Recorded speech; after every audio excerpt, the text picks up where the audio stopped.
Hi, and thank you for joining us for Meet the Authors with Whitney Wiley. Today we have part two of our interviews with the authors of the international best-selling book, Wickedly Smart Women. If you have not already gotten your copy of the book, we invite you to go to actiontakerspublishing.com/smart and not only get a copy of the book, you'll also receive over $3,000 in gifts from the authors. Now, that's a deal no wickedly smart person could pass up. So, we are going to take some time, get to know the authors that are here. And if you haven't listened to part one of the interviews, we invite you to do that as well. So, ladies, first of all, I want to say congratulations on becoming international best-selling authors. So, you can open your mics unless you've got something going on in your background. You can feel free to sort of pipe in where it makes sense for you. But congratulations. Any first-time published authors in the group? So two of you, first time. Okay, so Kathy and Valeria, you are first time published authors. Congratulations. Tell me, how does it feel to be best-selling authors, international best-selling authors? Kathy. Yeah, okay. Um, well, it's one of those experiences like, gee, I don't, it hasn't really sunk in. It's um, the whole idea of it. It is very exciting. I'm working on a book right now that I'm almost finished writing. And so it's very encouraging that yes, it can be done. Great. Valeria, how about you? Yes, I love it, and I'm very grateful for everyone who are purchasing the book and supporting the cause, supporting helping kids to start playing again. It means a lot to me personally, and I feel all the energy and love that we have poured into the book, and all the excitement and happiness that people who already purchased the book received through us, and as we paid forward to those kids who will be making a difference in the society. Just so wonderful to witness this beautiful energy exchange that we've created through our collaboration. So thank you. Well, one of the best things about, and Kathy, you mentioned this, working on your own book, sometimes it helps to get those butterflies out, like you said, to know that it can be done. And so, it's important to have something that just sort of pushes you along, pushes you along. So the subtitle of the book is Trusting Intuition, Taking Action, Transforming World. So I'm going to ask each of you in turn to take a moment to introduce yourselves. Tell us a little bit about you, what it is that you do, and then I'd like to know why you decided to join this particular book, and if one of the aspects of the subtitle jumped out to you more and was like, yeah, that's the story that I need to tell. So let's start with you, Victoria. Oh, thank you very much. It's such an honor to be here with you, Whitney, in this special place where you celebrate women of empowerment. We're all honored to be here with you. You're Um, very welcome. so, I'm Possibility Coach and founder of You to Shine, and all of our incredible team of coaches, products, and services focus on this one thing: the mindset and the heart set of being the light that you're born to be. Mm. And as a part of the mindset, I am actually teaching that it is a set of mental faculties. There's 6 of them, and wouldn't you know it, intuition is one of them. So when very serendipitously I was preparing a free Manifest Miracles program, it's manifestmiracles.me for anybody who's drooling, but I was preparing the program, an angel serendipitously comes into my life and says, "We're doing this incredible book for children as a fundraiser, and it's going to be about intuition." And I said, "Well, we don't need to get to my intuition yet. My reason says it's a yes." So that's kind of the short story of how I got into the book. And truly, it has been a gorgeous, gorgeous gift of working with amazing women who followed their intuition, who took the action, and who palpably are changing the world. And it just warms my heart. That's a great story. And isn't it nice when you're doing something in your life, you're living the best version of yourself, and something comes along that just fits in with what you're doing. And you don't have to say, let me think about that, because there's such alignment there. So Mm. congratulations on that. Sharon, please introduce yourself. You're muted. I unmuted it. Okay. Hi, Whitney. It's great to be with you in these ladies today. Congratulations also on your show. I love that shifting into action. Thank And you. I can't say it without shifting. So I love that. And it's great to be with you today. Thank you. I am a teacher. I worked in education, but I met Angel through National Publicity Summit. And I started 2022 with a series of podcasts with the press and just different national, newscasters. And in June or so, when I got this invitation to be a part of this writing, we were also introduced. It was told that the publishers would be bestsellers, that they have that reputation, Action Takers Publishing. And to me, it seemed as an open door on the track I was already on. So after I visited their informational meeting, then after they answered a few of my questions, it just seemed like a natural fit, following my intuition that this was in the track of what I was pursuing since 2022. Um, and so that's it. It has been a joy working with Action Takers Publishers, because they do fulfill the promise that they said. I think the difference I noticed, this is my second book that's been published. Um, but what they did is, the publishers who had put up such a fight about this book, and they gave us the steps for us to follow and get the push on it. And I really credit them for that. And I love the Sisterhood of Ladies that I've really come to enjoy as I read everybody's work. Extraordinary stuff. So that's how my intro came about, Whitney. Okay. Thank you, Sharon. You mentioned Linda and Sally.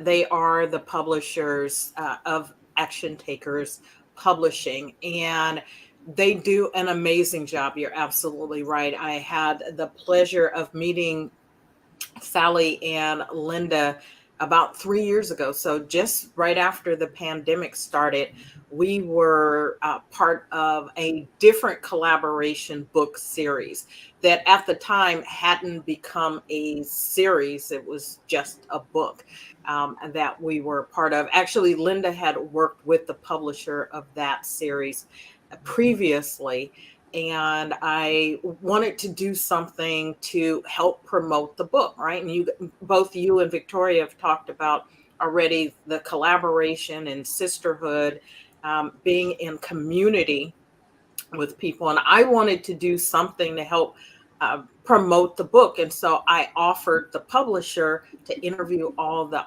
authors in the book. Now, I had never interviewed people and authors like that before. It was just an idea that came to me.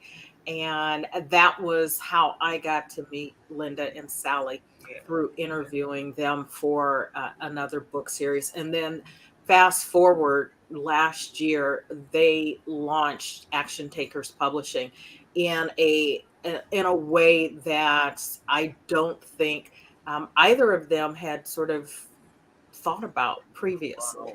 And one of the things that they have really sought to do is create this community for their authors, giving them the tools, not just the result of a best-selling book, but giving them the tools, right? They help with the writing, they help obviously with the editing and the publishing piece, but sharing the process so that authors can, to the degree that they're interested in knowing, how to replicate, duplicate the process, they could do it themselves. So I appreciate you bringing them up, and we'll talk a little bit more about some other opportunities there are if you are interested in being a published author, a best-selling author, how you can get involved with that. But let's get back to the authors here. And Valeria, please introduce yourself and share a little bit about how you came to be in this book. Thank you so much, Whitney. My name is Valeria Hearn, and I'm a Connect Me coach with You to Shine. So I believe in energy. I believe in intuition. I believe that it's very important to follow your intuition with action so you can transform your own world and then help others to see what's possible, so then they can join the frequency and make a transformation within that will help to heal our societies, that will can support others, because intuition without action, unfortunately, is just a loss sometimes. In my personal book, I'm writing my story of my personal transformation and healing. And for the last couple of years, I've been praying for the perfect time, for the intuition, for the angel to come to my life to help me to do it in the most alignment and beautiful way. And I feel that Action Takers Publishing was the perfect fit for me, and it resonated with me immediately, as we all feel that. I didn't even double question myself. I was right in, following my intuition, and I'm so glad I did. Well, I'm glad you did as well. And I love that. And intuition without action, right? You need to have both. Otherwise, it's sort of like having a dream. A dream without action, it just floats there. And it doesn't allow you to actually be the best version of yourself. It takes all of it. It takes all of it. And the other thing I heard you say, and I don't know if this was intended the way you said it, but you said you prayed for an angel and then you got Angel, right? So Angel is the lead author on the book, Angel Hartwell. So if you are looking for the book, Wickedly Smart Women, the named author is Angel Hartwell. Her name is spelled Anjel. But Valeria mentioned praying for an angel, and she got both. So how about that? Sometimes universe answers our prayers very directly, right? Absolutely.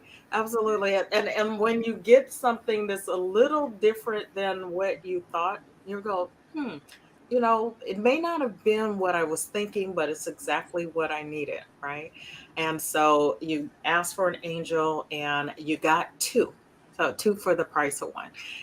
Kathy, please introduce yourself and share how you came to be a part of this book. Yes, so it was about October of 2019. And I was in my 36th year working for the federal government. I was on assignment in Hawaii, and I Oh, lost. well, boo hoo. Yes, Hawaii. Yes, a little bit overshadowed though. For a little, it was a little bit a difficult year. My husband of about 25 years became ill while we were there. Went downhill rather quickly, and I lost him in October of that year. And I found myself. That was just before the pandemic hit, and I found myself needing to retire when the children were done with school for that school year, because Hawaii is very expensive to live in, and I would have required full-time childcare because the schools were closing for the pandemic. So I navigated all of that to sell the property in Hawaii, buy a new one sight unseen in Alabama, and spent the next basically year or so getting everything all settled in. And when I looked up, I was like, okay, what am I going to do now that I'm retired? Well, it wasn't. I had been thinking this all along, because when I met my husband, he for the first time I learned about this work that he had created called the body memory process. And essentially, it's about helping people to discover the beliefs they created very early in childhood that are negatively impacting their lives as adults. I went through an incredible personal transformation by doing this work. Once I learned about it, I could not talk in front of a group without getting very, very, very, I mean, a lot of people get nervous, but it was debilitating to me. It was having a negative impact, even on my career. I know, because I didn't look as confident as I needed to be, certainly when I went into a management level. All of that changed. And I realized that from this own personal journey of transformation, I could help other people to do that as well. I knew the work very well. I had already planned to, once I retired, to do the work in partnership with my husband. And I needed to go through another personal transformation that said, wow, now I'm stepping forth as the face of this work. And at the point where I had met Angel at the National Publicity Summit, because I was working to get this word out there, and I was on an interview with her where I said for the first time, I realized that I'm all in on this. I'm not just dipping my toe in anymore. And after that, she offered for me to perhaps be a part of this book. And I realized that you had asked about the subtitle. I think all three equally. I had trusted my intuition about doing the work. I was taking action to do things I'd never done before. Like you said, never did it before, but sounds like a good idea. Let's do it. And I believe this work is transformative to everyone, just like it was for myself. So I'm very, very happy to have this opportunity to be a part of this book and to meet all of these great ladies who have undergone their own transformation. Well, absolutely. And speaking of transformation, I want to ask a question about that of each of you. But before I do that, Kathy, the program that you have, I want to make sure I got the name correct. It's Body Memory Process. Yes. Okay. And this is something that your husband created himself, and now it's the work that you are helping others go through this process of releasing these childhood beliefs. I just wanted to make sure I heard you. Yes, that's absolutely right. Okay, awesome. I did something, I don't think it was your particular process, but it went to a retreat a couple of months ago and did something very similar. And I would just say, if you, as our listening audience, have not done something like this, absolutely commend. I don't know Kathy and her process specifically, but I'm going to trust that her being here is an opportunity for you to explore such an opportunity for transformation. I think we all need to do something like this, right? We don't think about the messages, the lessons that we've learned, the beliefs that we've held on to since childhood, and how all of them do not serve us. And so getting some clarity about that it's huge for healing and being the best version of ourselves that we can be. So I want to ask each of you, what did you learn about yourself? Right? So you've had some experiences in the past and some transformation. And those are things that you have chosen to share in this book, other books, forthcoming books. But what did you learn about yourself in the process of writing and participating in this particular project? And I'm going to start this time with Kathy and go back the other way. I think what happened for me is it was the first time that I really wrote about my story up until now. I like to think about it as, it was a chapter, and my life up until now, it really is like sort of like the first chapter. Really, in any given moment, we're starting a new one, right? Where we essentially are new every day, and so it was very powerful for me to look at how. From a very difficult beginning in my life, which I mentioned, I talk about this in my chapter, very difficult beginning, very, very early, like around my birth. And the choices that I had made that brought me to this moment, I say to the moment of writing for this book, just the leaps of faith that I had made, what brought me to actually meet my beloved husband, and then to this gift that through this gift from him, I'm able to then share that with the world. I've done a lot of writing about the work and about a lot of other things, but I had never really written about my own story. So it was a very powerful personal experience, and one that I realized could be a good example of how everyone can do this. Everyone has a very special story, and tell it to the world, because the world really does need to hear your story. Absolutely. And, I'm a big believer that the lessons that we learn are not just for us, right? They're not just for us. We're all interconnected. And when we share our stories, share our lessons, it's something that somebody else needs to hear, read, experience. We may not even know who those people are, right? Someone on the other side of the world. I hear an accent in a couple of you. I'm assuming that means that you are probably not from America, right? Like I am from the United States. And, that we are able to be connected because you have chosen to share your story, right, is huge.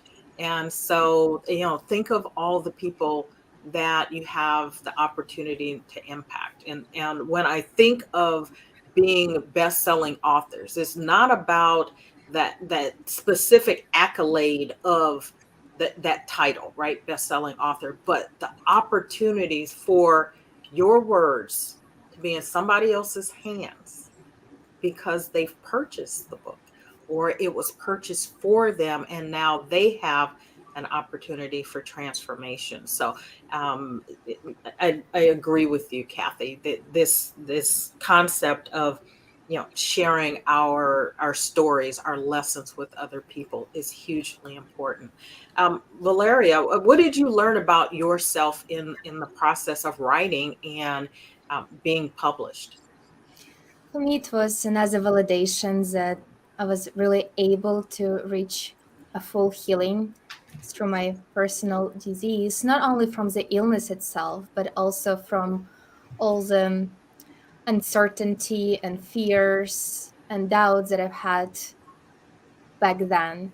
Because when I was looking back, recapping everything, putting it together into words, I realized that I feel nothing but gratitude for the lessons, for the virtues, for the experience that I've had. Of course, I couldn't be happy and grateful for my disease, but what it brought into my life was so powerful and important for my personal transformation, for my personal journeys, that it was just beautiful to notice that and allow myself to release probably some old tales of this communication in the past.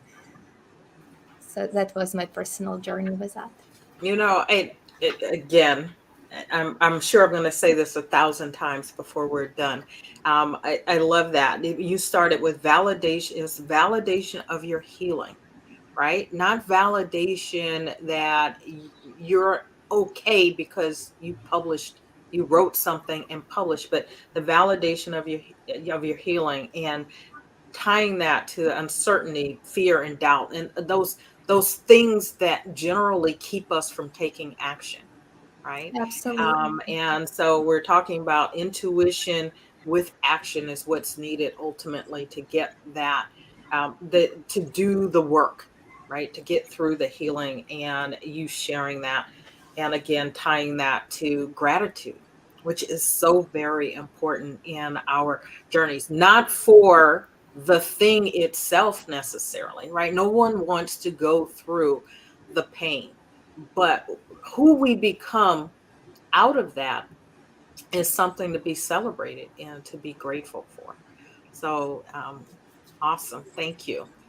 Sharon, Thank you. how did you grow and through this process?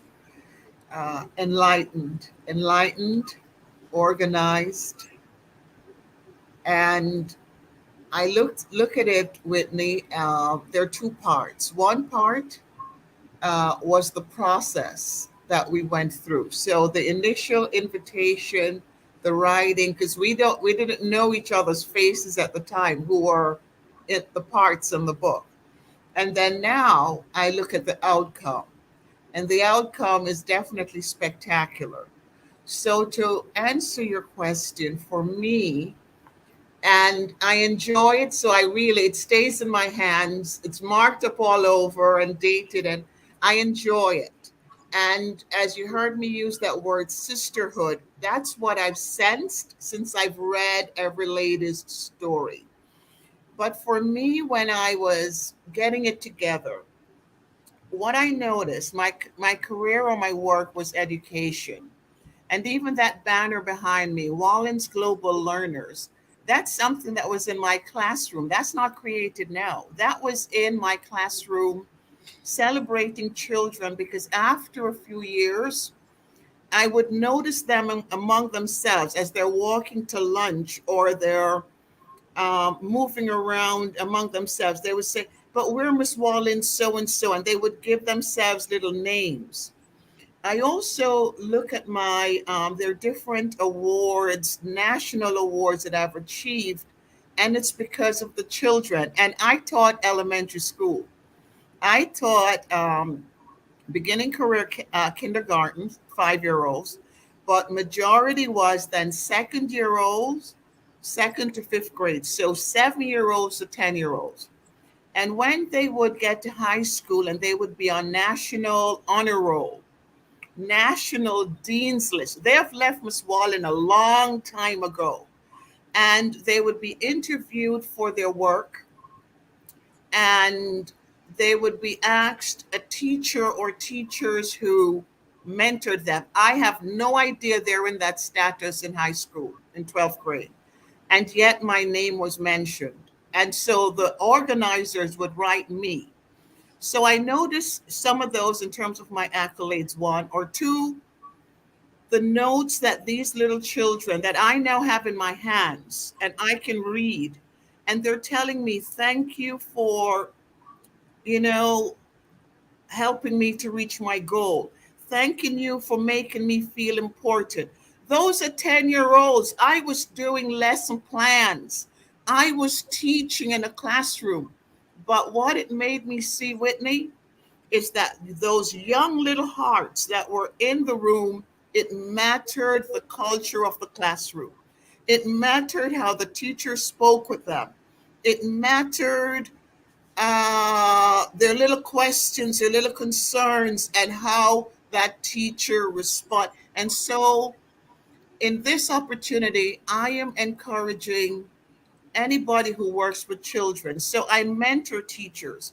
So even other teachers, I'm putting out the importance of classroom environment, the importance of classroom culture, school culture, communication, emotional intelligence. So those are some of the things that just even motivate what I wrote, because I saw those threads and what was important to a young life, a young life.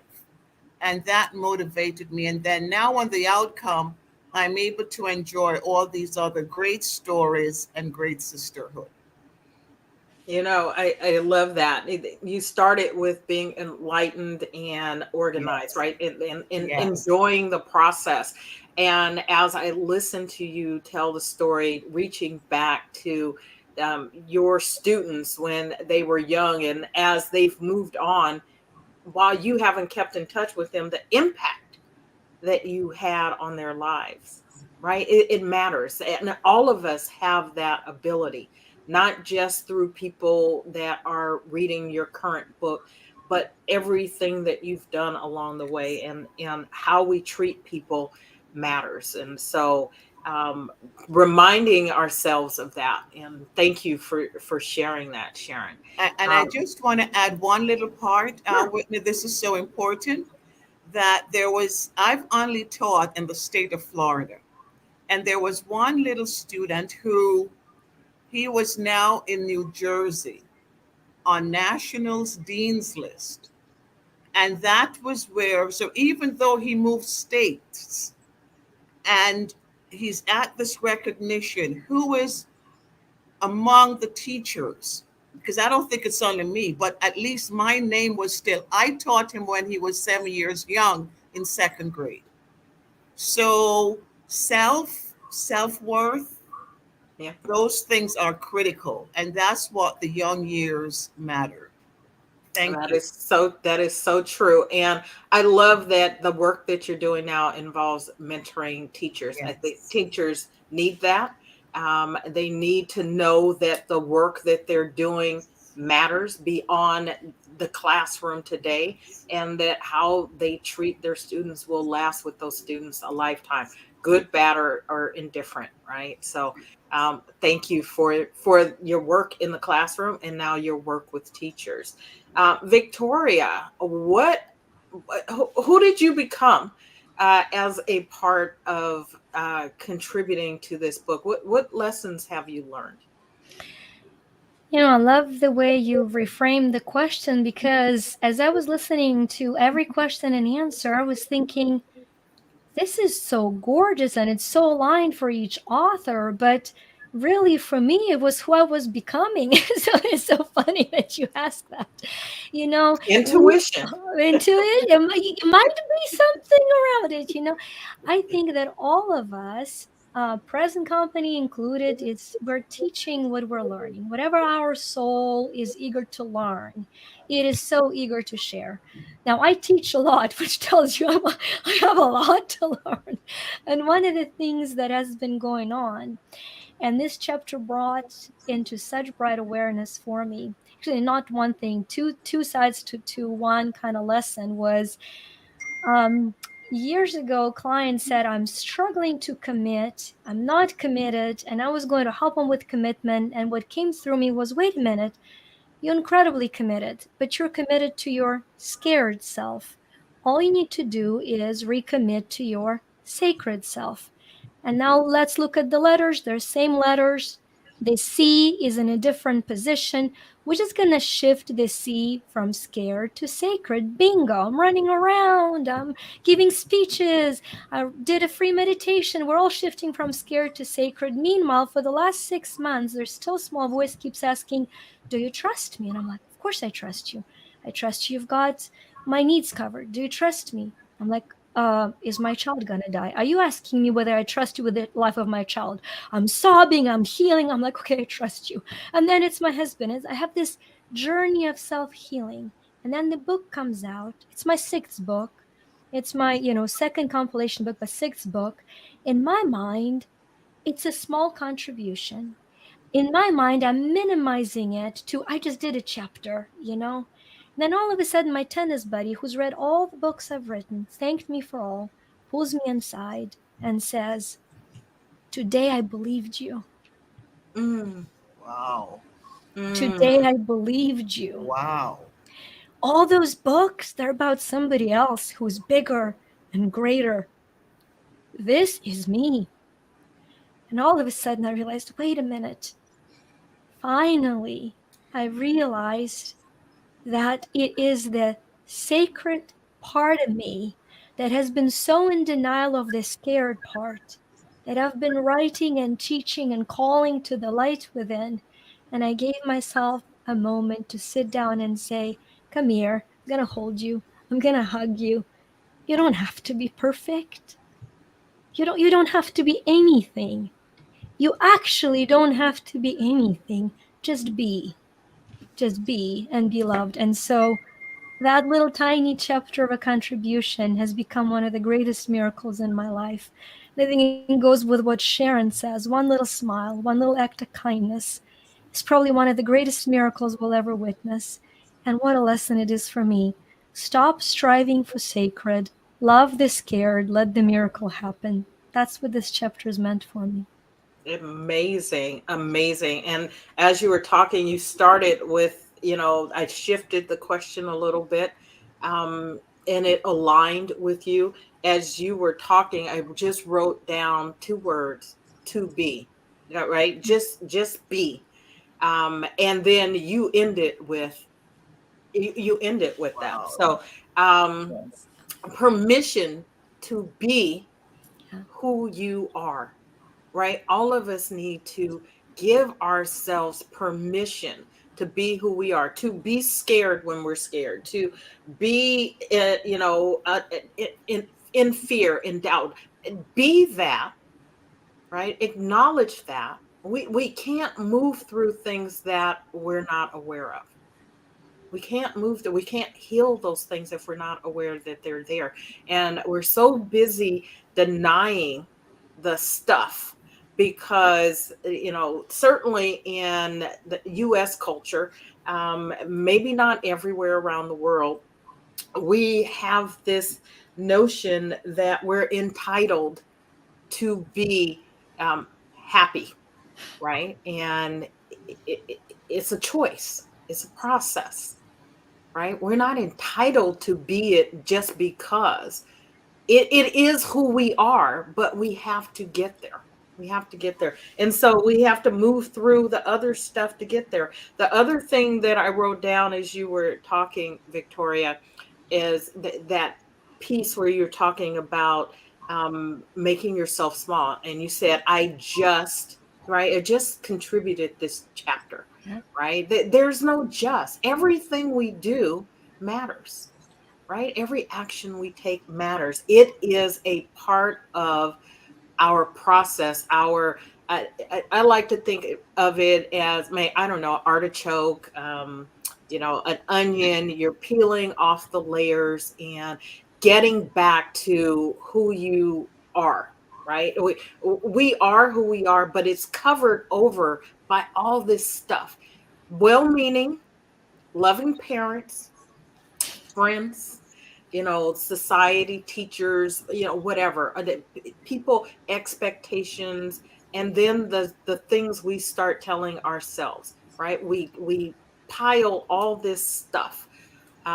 Think of it like you go to a party, maybe you're the first person there, and you take off your coat, and the host or hostess lays it on the bed, and then all the other guests come behind you, and all of a sudden your coat's on the bottom of this pile, right? In order to get to your coat, you have to pull all the other layers of the coats off, right? If onions work for you, do onions, artichokes, whatever, whatever analogy works for you, use that. But we're there, right? The essence of who we are doesn't change. It just gets covered over. And things like uncertainty, fear, doubt, expectations of others, all of that stuff. And then we have to make the conscious effort to get back to who we are. So, thank you all for sharing your stories in the book, for coming here and talking about a little, just sharing a little piece of who you are, right? And my belief is that when people care about you, they'll want to buy the book, right? And so this isn't about us selling the book. This is about people just getting to know who you are. And by that process, the book gets sold. So I want to ask this last question as we wrap up. What does it mean to you to be a wickedly smart woman? What does it mean to be a wickedly smart woman? And in a couple of words, while this isn't about selling the book, why do you think someone should buy the book or read the book, if it's given to them as a gift? And I'm going to start with you, Sharon.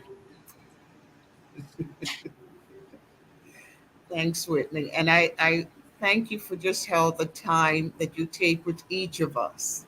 Thank you. It shows we matter to you. Oh, well, thank you. And I think for me, you said, what is wickedly smart? That was the first question. And I think it's that lady. So it's many, it's millions and millions in our world, but it's that lady who steps out as a risk taker. Because as you read our stories in here, there are different layers on that onion, as you just described. But these, we're risk takers. We stepped out, willing to figure out intuition, identify in our lives when we took action, and or intentions of either transforming worlds in the past or in the future. And we stepped out on that risk, and we're now enjoying just a slither of the beauty of that. And if I were to get a copy of this, let's say, or to give a copy, I would encourage a reader to see it. Men can enjoy it because they get to see the strength of the women who are either mother, sister, wife. They get to see that strength, but they also get to see fragility of what may have come into a relationship with them. And women should read it because it encourages their story.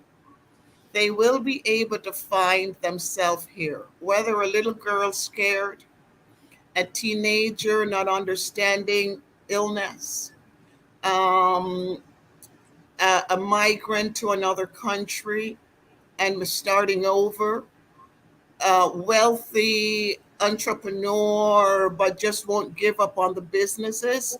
Those are all the things that are inside this gem. And to me, this is a gem.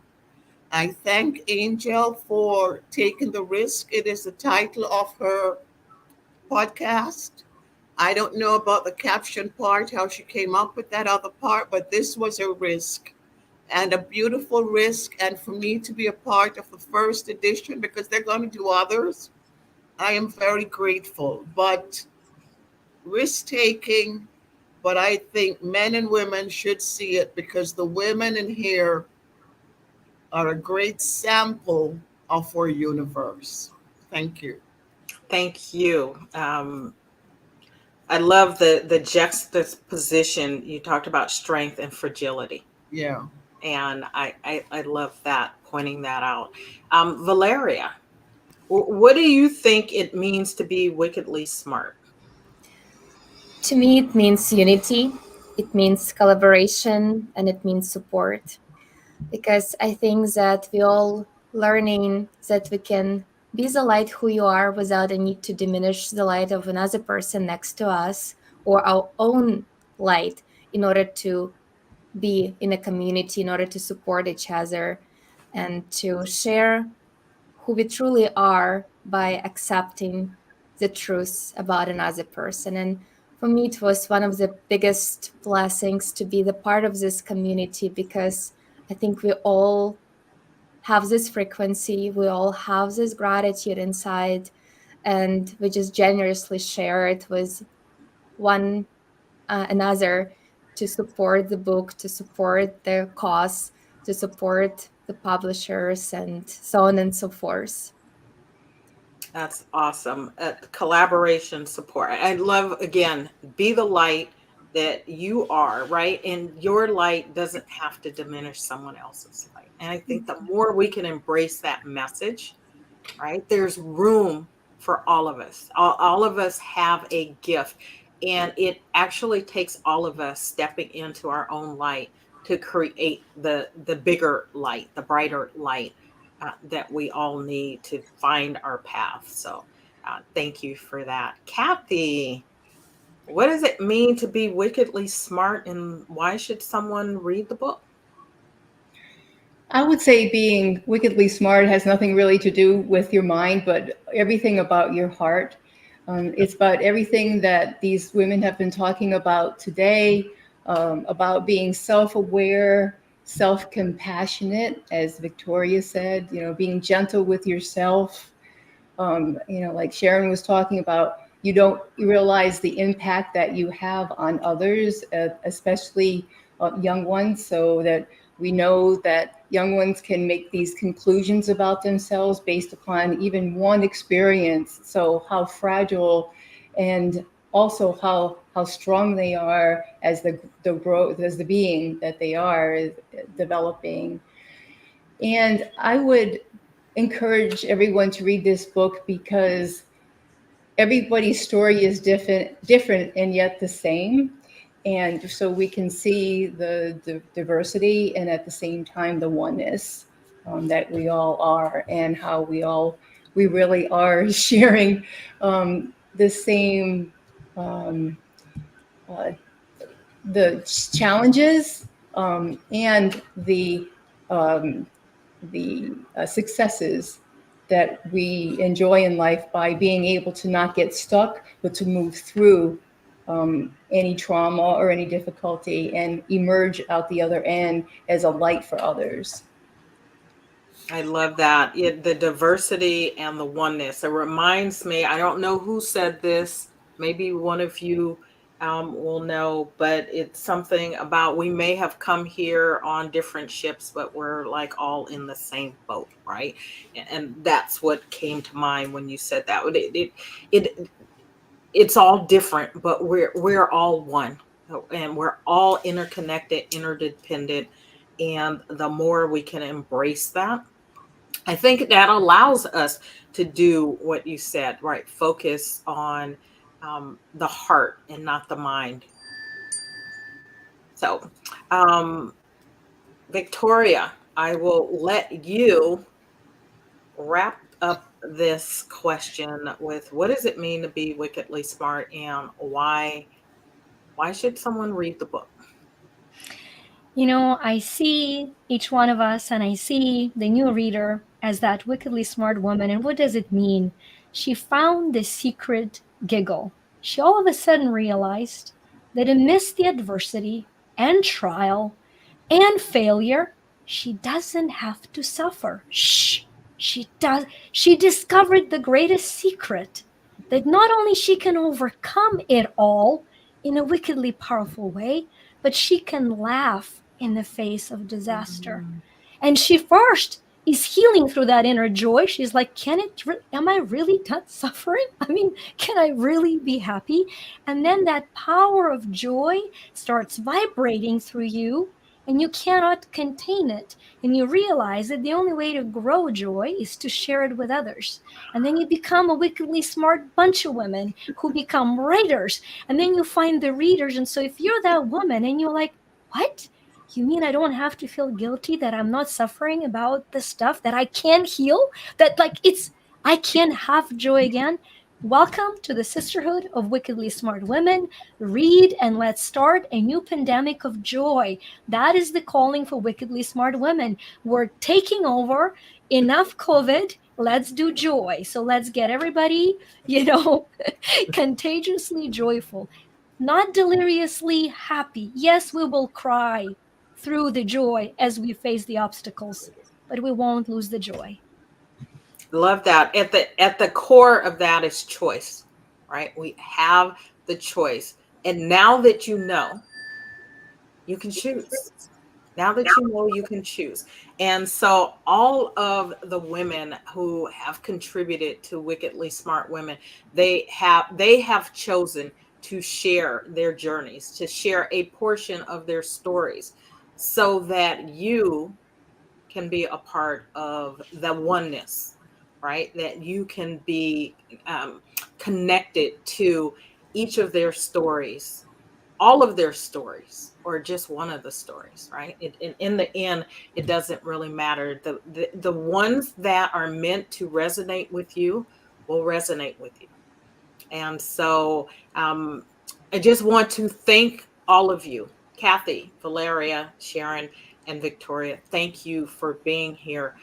And as we wrap up, I want to share a couple of opportunities with you, our audience, that can help you maybe to be on the stage someday, right? If you love the work that you're doing and would like to share your journey and the lessons you've learned about how to be the best version of yourself at work and at home, we invite you, we, on behalf of Linda and Sally of Action Takers Publishing and myself, invite you to join in being a contributing author to the upcoming book, The Joy of Work. There are a few spaces available. And so all you have to do is visit actiontakerspublishing.com/joy of work to learn more.